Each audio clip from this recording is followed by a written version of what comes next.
Good morning, class 12th. We will be continuing with our chapter 3rd, Deep Waters, by William Douglas. In this chapter, we have already discussed how the author was grabbed with the fear of water. What was the reason for his fear? We come to know it was his experience at WMCA swimming pool in which he was literally drawn, and that fearful experience of drowning was the reason that he was so much terror. There was a terror was deep holding him, was there in him, and he was no way feeling comfortable in the pools or water wherever the water is there. We'll be continuing our chapter from page number 27 of your book and explain it to you in detail. What happened after this experience when he was literally drawn and he almost experienced the death experience when he was almost lost his consciousness, and then somebody saved him. A few years later, when I came to know the waters of the Cascades, I wanted to get into them. So, after this experience, many years passed, and then he wanted to have the experience of the water of Cascade. I wanted to get into them. And whenever I did, whenever I was wading the Tieton and bumping river or bathing in warm lake of the goat rocks, the terror that had seized me in the pool would come back. So, whenever he was trying to go near any water body, whether it is a bumping river or the warm lake of the goat rocks, these are the places where these river or these lake are. Whenever he goes there and he started taking bath in these rivers, this terror, which the experience which he suffered in the pool was used to capture him, and he was not comfortable in the water bodies. So it would take possession of me completely. My leg would become paralyzed. Icy horror would grab my heart. So obviously that experience was so bad that he was always controlled. Take possession means this used to control him, that fear. And when that fear was overpowering him, then definitely when some fear is there in the mind, the body does not respond. So his legs become paralyzed. He was not able to move, and he was feeling so much fear in his heart. So this handicap stayed with me as the year rolled by. In canoes on main lakes, fishing for landlocked salmons. So whenever he used to go for this river experience, whether he has to go for canoes in main lakes, canoes are the small boats in which people go for fishing. So for the landlocked salmon, so people go for fishing to catch salmon, then also he feels the same fear.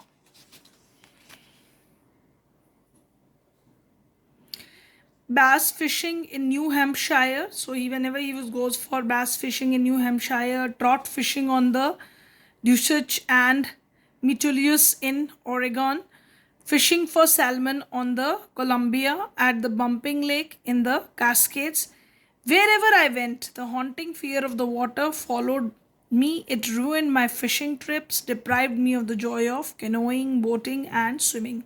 So whenever he go for such experience for fun sake, people go for fishing, people go for swimming, people go for canoeing. He could not enjoy that experience because of that fear of water which was there in his mind, and for that reason he was not enjoying any of these water bodies which were near about places. So they have given so many names of the places where he used to go for fishing and canoeing or swimming. So he was not enjoying those places. I used every way I knew to overcome this fear, but it held me firmly in its grip. Finally, one October, I decided to get an instructor and learn to swim. So one day, he wanted to overcome, so he became determined. See, when some kind of fear is there in our mind, unless we overcome that fear, we could not come out of it. So it is the person who has to try for that thing. To come out of any fear, one has to try on his own. So this author was determined to come out of that fear. So in 1 October, it is the month of October, he decided that he is going to learn swimming. Definitely, if he learns swimming, he will overcome his fear of water. I went to a pool and practiced 5 days a week, an hour each day. The instructor pulled a belt around me. A rope attached to the belt went through a pulley that ran on an overhead cable. He held on to the end of the rope and we went back and forth across the pool. Hour after hour, day after day, week after week. So the author was working very hard. So when he decided that he's going to learn swimming, so the practice was done on a very regular basis. Regularly, he's practicing hours each day. An hour, definitely daily 1 hour was given for practice. But they were doing all this with the safety, because now rope was attached to him, the instructor was there, he was taking care of him, so everything was under the control of the instructor, and he would not drown. So he was assured now that he is not going to drown. On each trip across the pool, a bit of the panic seized me. Whenever he was crossing the pool, swimming and crossing the pool, that fear was definitely capturing him. Each time the instructor relaxed his hold on the rope and I went under, some of the old terror returned and my leg froze. So, whenever he was going under the water, obviously the rope was attached to him, but whenever he was going under the water, the experience he had earlier under the water, that used to make his leg frozen. It was 3 months before the tension began to slack. Now, slowly, this 3 months of regular practice, slowly and steadily, that fear started lessening. Slack means it becomes less. Then he taught me to put my face underwater and exhale. So now that instructor was making him expert in swimming. So what he was teaching him, so that you should put your head under the water and then exhale air. Not inhale, exhale. And to raise my nose and inhale. Then when he has to come out of water, he has to inhale some air. I repeated the exercise hundreds of times. Bit by bit, I shed part of panic that seized me when my head went under water. So slowly and steadily, the fear which he was there, that panic which was created under the water, that was slowly and steadily going. It was relieving him from that fear. He was slowly and steadily coming out of that. So, children, with this example of the author, it must be also a lesson to all of you that whenever we have any kind of fear, we must be determined to come out of it. And definitely, everyone is capable of coming out of your fears. So, next, he held me at the side of the pool and had me kick with my legs. For weeks, I did just that. At first, my legs refused to work, but they gradually relaxed, and finally, I could command them. So, next, what the instructor told him, that he has to go to the side of the pool and had me kick with my legs. Now he has to start kicking water with his legs, and for weeks, I did just that. So, see, the practice which he was doing the same kind of practice regularly.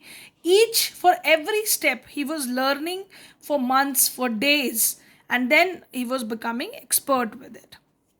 At first, my leg refused to work, but they gradually relaxed, and finally, I could command them. So, although in the beginning he faced problems, his legs were tired, they were not relaxed, so slowly and steadily he was started commanding his leg. So each practice he did and becoming expert with it. Thus, piece by piece, he built a but piece by piece he built a swimmer. He is referred to the instructor. So now the author become very good swimmer. And when he had perfected each piece, he put them together into an integrated whole. In April, he said, now you can swim, dive off and swim the length of the pool, crawl, stroke. So every step which he was teaching him, he was making him expert, and then he wanted his student to be expert, and he should do the swimming on the whole completely, just as you learn different things and then the test is taken, so same way his swimming test is going to. So I did, the instructor was finished, and he did that. He crawled the strokes, he do everything, and instructor was finished. Now his job is over. The job of the instructor is over. But I was not finished. See how author is keen to learn this art of swimming. I still wondered if I would be terror stricken. When I was all alone in the pool, I tried it and I swam the length up and down. Tiny vestiges of the old terror would return. But now I could frown and say to that terror, trying to scare me, eh, well, here's to you, look, and off I'd go for another length of the pool. So he wanted to test him, that whether he was, if he will be alone, whether he would be able to do this swimming properly or not, or whether that fear would come again. So he wanted to test himself. So all these tiny vestiges refers to small parts. This fear, small parts were returning to him, as if they were saying to the author that you could not swim, but the author is frowning back to that fear, and he would say that I can go off the pool another time.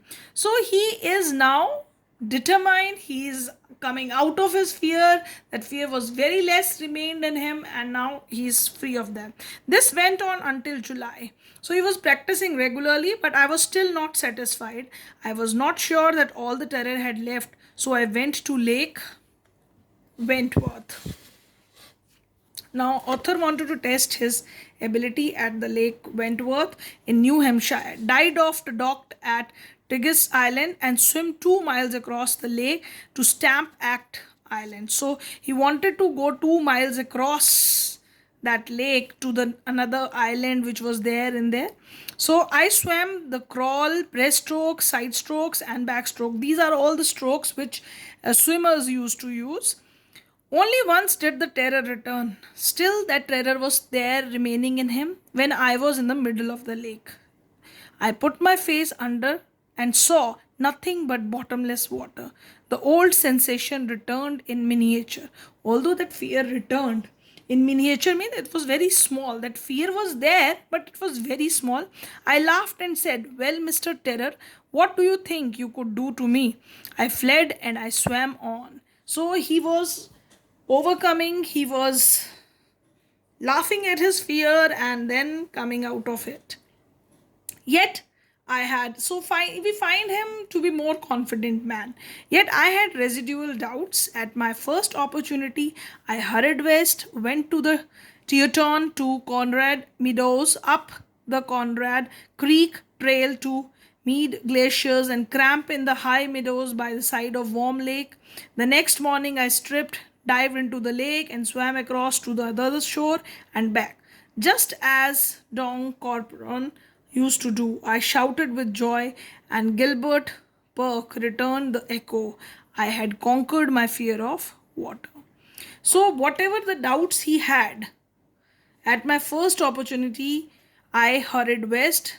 Now he went to the another place, that is the Teton to the Concord Meadows, and then he went to this place, Mead Glaciers, and in that meadows there was a side of Warm Lake, and then he dived into the lake. He swam across the lake, other shore and back. He went to another shore of that lake and then come back, just as Don Corporon used to do. This is another swimmer which he used to do like that. So he's an expert swimmer. So he said he was happy that he can just swim like a good expert swimmer. And Gilbert Perk returned the echo, and this is the peak. He shouted with joy. Gilbert Peak is the mountain there, and obviously the echo comes when you shout in the mountains. And then he realized that his fear is gone. He had conquered his fear of water. The experience had a deep meaning for me, as only those who have known stark terror and conquered it can appreciate. In death there is peace. There is terror only in the fear of death, as Roosevelt knew when he said, "All we have to fear is fear itself." So one should not be feel fear from the fearful things, but we should overcome that fear. So whatever experience he had, he says that one is not afraid of dying. The death is not the thing which is fearful, but the terror of death is fearful. So one has to overcome that terror. So he also quoted the lines of Roosevelt where he said that one we should not have to fear is fear itself. All we have to fear is fear itself. That means we should overcome our fears. Because I had experienced both the sensation of dying and the terror that fear of it can produce, the will to live somehow grew in intensity. At last, I felt released, free to walk the trails and climb the peaks and to the bushes aside fear. Now he can do anything. He can go to the meadows, grasslands, he can swim across the rivers. He kept his fear aside, and now he was a free man. Now, we realize from this chapter that definitely Douglas underwent a horrific experience of water. First at the sea beach with his father when a powerful wave passed over him, and then he was almost drowned at WMCA pool where a boy pushed him and into the water. So that he was so much scared that he went up and down in the pool. His head was aching, his lungs were about to burst, and that terror seized him completely at that time. And he felt that he was nearly drowned and died. So, but that impression was permanently there in him. So, definitely he has to come overcome that fear. And it was natural for Douglas. Obviously, he was fearful to go into the water. But how he overcome that fear, how he overcome that fear of death. So conquering that fear is an important thing which the author wanted us to know, and with the intensity. So he enjoyed every minute of his life now, and his experience and his fears is a lesson for all the readers that how one can overcome his or her fear and become a successful person. With this, children, I am ending up my chapter. I'll be giving you very short question answers based on this chapter, which you will be doing in your notebook. Thank you, class. Thank you very much.